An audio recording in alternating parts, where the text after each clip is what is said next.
I have never flown a drone, not even a toy, not even a DJI, nothing. And in a couple weeks, a box is gonna show up on my doorstep with the cheapest parts that I can find to build a drone from scratch. Now here's the problem. If I try to learn on those parts, I'm going to crash it. When you crash a drone, things break. So before that box ever gets here, I have to learn how to fly somewhere where crashing does not cost a lot of money. This is phase 0 of something I am calling Project Cheap Drone. And the whole idea is simple. I want to see how cheap of a drone I can build from scratch as someone who has genuinely never done it before. I'm going to learn the math, the hardware, the flying, all of it out loud on camera, including the parts where I look stupid. And if you've ever looked at this stuff and thought, that is way too complicated, I could never get into that, good. You're exactly who I'm making this for. Because if I can figure it out, you can too. But none of that can happen if I can't fly. So step 1 is literally learn to fly without spending a fortune. So let's get into it. Quick bit of background on how I even got here. For the last few months, I've been building these little mesh communication devices, and I got deep into 3D printing along the way and learning filaments, learning to model parts, tinkering with settings, all of it. And the more I build, the more I keep hitting the same wall. It is really, really hard to make hardware in the US. Let me give you the perfect example. A while back, I needed some really strong magnets for one of my products, so I found a bunch of US suppliers, sent them my exact specs, asked for a quote. You know how many got back to me? 0. None. That same night, kind of annoyed, I went on Alibaba, the Chinese supplier, and searched for the exact same magnets. Within 10 minutes, I kid you not, 3 different suppliers messaged me, and within an hour, I'd placed an order. It showed up 2 weeks later, and the US suppliers, I still never heard back. That stuck with me because drones are the same story, just bigger. The motors, the batteries, the flight controllers, almost none of it is made here. And there's barely a supply chain for someone who wants to learn. And I think that's a problem worth caring about.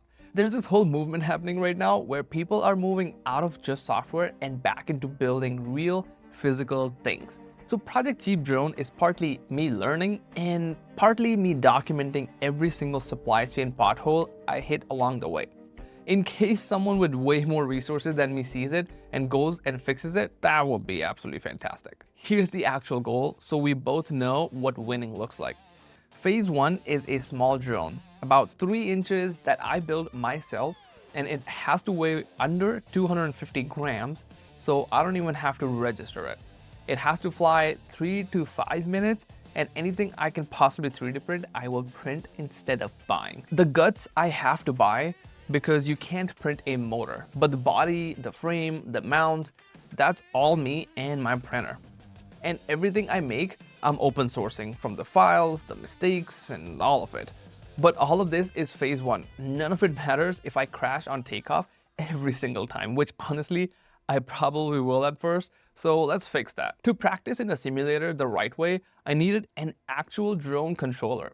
Now, I looked into using a PlayStation controller since I already have 2, but here's what I learned, and it's actually a great little lesson on how drones work. On a PlayStation controller, every stick springs back to the center when you let go, including the one that will be your throttle. So that's the problem, because on a real drone, the throttle has to stay wherever you put it. If you've seen movies and the pilots have this throttle that they pull up and the plane starts moving forward, it doesn't spring back automatically, and that's what a throttle is. And it's the same concept on a drone. A stick that keeps snapping back to 0 would just drop you out of the sky, and we do not want that.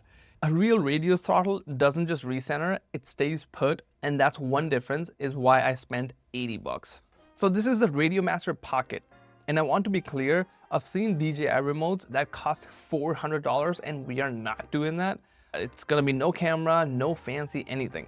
We're keeping this as cheap and simple as possible the whole way through. It doesn't come with batteries. It needs 2 of these 18650 cells, which I had to order separately. All right, radio sorted. Now for the actual point of all of this, the simulator. I went with Velocidrone. It's about $20 and it runs natively on Mac, which is what I'm on. And I'm not going to pretend I knew what I was doing. I watched a bunch of videos just to understand the buttons on this thing. Then I plugged in the radio into my Mac, fired up the simulator, and immediately ran into a wall. The controls were backwards, left was right, right was left, and I'm sitting here trying to fly, and the drone is the exact opposite of everything I tell it. It took me way longer than I'd like to admit to dig through the settings, find the one axis that was reversed, flip it, and finally get it moving the way my brain expected. And then I crashed. And I crashed again into the ground, into the walls, flipping over on takeoff. Every way you can crash a drone, I found it. But here's the thing, and this is the entire reason Phase 0 exists. Every single one of those crashes cost me nothing. $0. In the simulator, you can crash, you respawn, you go again. If those had been my real parts, that snapped propeller, a bent motor, that's real money every single time. This is where you're supposed to be terrible. This is where you get all of your worst crashes out of the way for free. And then slowly, it started to click. The crashes got further and further apart. I stopped reacting to the drone and started anticipating it. And eventually, I could just fly, keep it steady, take it around, bring it back down. Nothing fancy, but for a guy who just a day or so ago couldn't get off the ground without flipping over, this felt huge. That was the whole bar for Phase 1. Not to be good, just stop crashing and I am here. One thing that I found out the hard way, one of these nights I was practicing for about an hour. By the end of it, I got so nauseous because when I'm flying, I get motion sick pretty often.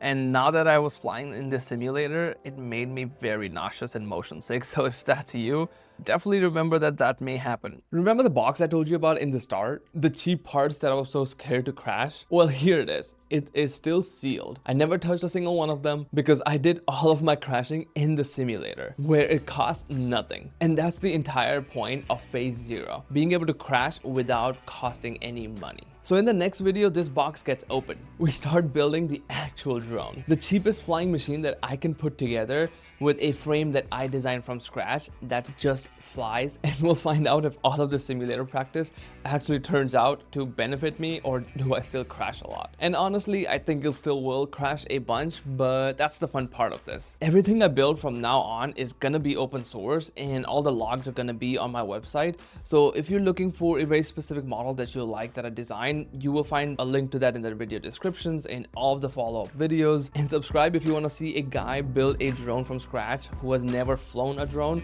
and then see if all the simulator practice actually ends up flying the drone. I appreciate you, and I will see you in the next one.